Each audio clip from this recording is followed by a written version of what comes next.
nakikita mo naman dito sa Campo Santo, Campisaw, marami ng mga nauna sa atin. Mayayaman, mahihirap, anuman ang kanilang katayuan sa buhay, sila ay pumanaw na. Sila ay dumating na sa kanila ang katapusan ng kanilang mga buhay. Sapagkat sinabi ng Allah, kullu nafsin dha'iqatul maut. Lahat ng may buhay makakatikim, makakaranas ng kamatayan. Kaya naman, itong mga nailibing dito, bata, matanda, anuman ang katayo sa buhay, sila ay dumating na sa kanila ang katapusan. Ngayon, sino ang susunod na mamamatay? Tayo mga nabubuhay. Pagkat sinabi ng Allah, inna lillahi wa inna ilaihi raji'un. Ang Allah, ang Diyos, ang Rab, ang Panginoon, ang namamahala sa atin, sa Kanya tayo magsisipagbalikan. Wa inna illa rabbina lamunqalibun. Talagang-talaga sa Panginoon tayo ay magbabalik. Ngayon, kailan tayo magbabalik sa Panginoon? Sinabi ng Allah subhanahu wa ta'ala, inna Allaha indahu ilmus sa'ati wa yunazzilul ghaiza wa ya'lamu ma fil arham. Wa ma tadri nafsun ma hadha taksibu gada bi ayyi ardin tamut.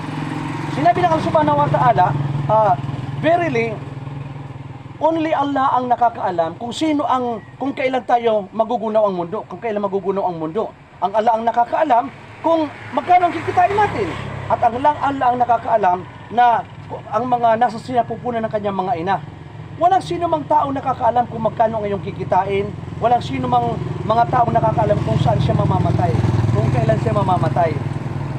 Kaya nga, nais kong ibahagi sa iyo ang kagandahan ng relihiyong Islam, pagkat ang Islam ang perpekto at aprobadong relihiyon na binigay ng Diyos sa sangkatauhan. Sinabi ng Allah subhanahu wa ta'ala, al-yawma akmaltu lakum dinakum wa atmamtu alaykum ni'mati wa raditu lakumul Islam madina.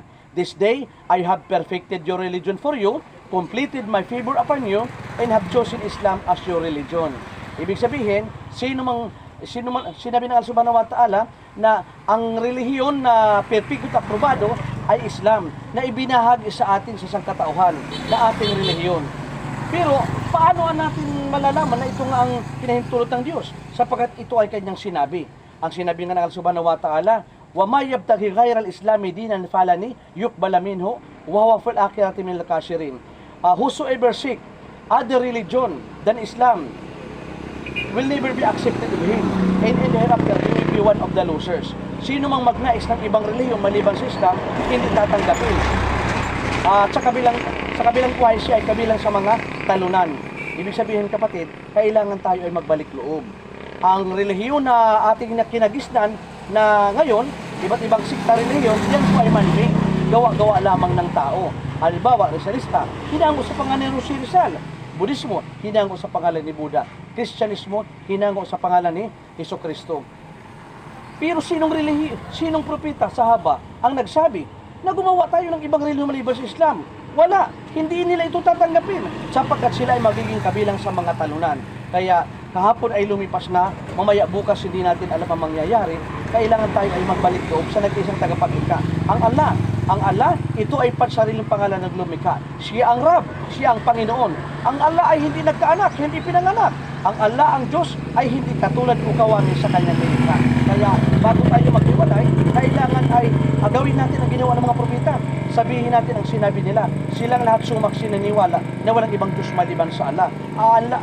Aanyayahan kita at aalalayan kung paano. Ganyan lang ang kanang kamay. Gatas ang kanang kamay. Sabihin mo, ashhadu an la ilaha illallah wa ashhadu anna Muhammadan abduhu wa rasuluh. Ako'y sumasaksi at naniniwala na walang ibang Diyos na dapat sambahin maliban sa Allah. Ako'y sumasaksi at naniniwala na si Propeta Muhammad ay huling sugo ng Allah. La ilaha illallah Muhammad Rasul Allah. Allahu Akbar.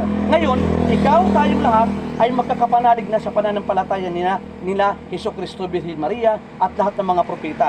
Sapagkat tunay nga na iisa lamang ang dapat pagkukulan ng pagsamba. La ilaha illallah, iisa lamang ang dapat pagkukulan ng pagsamba. La ilaha illallah, walang ibang Diyos maliban sa Allah. Kaya mula ngayon, payo ko sa aking sarili at sa iyo, mula ngayon hanggang sa huling himla ng ating buhay, sumunod, tumalima tayo sa utos ng Allah at pamamaraan ng propeta. Nang sa ganun tayo ay magtagumpay dito sa mundo, tungo sa kabilang buhay.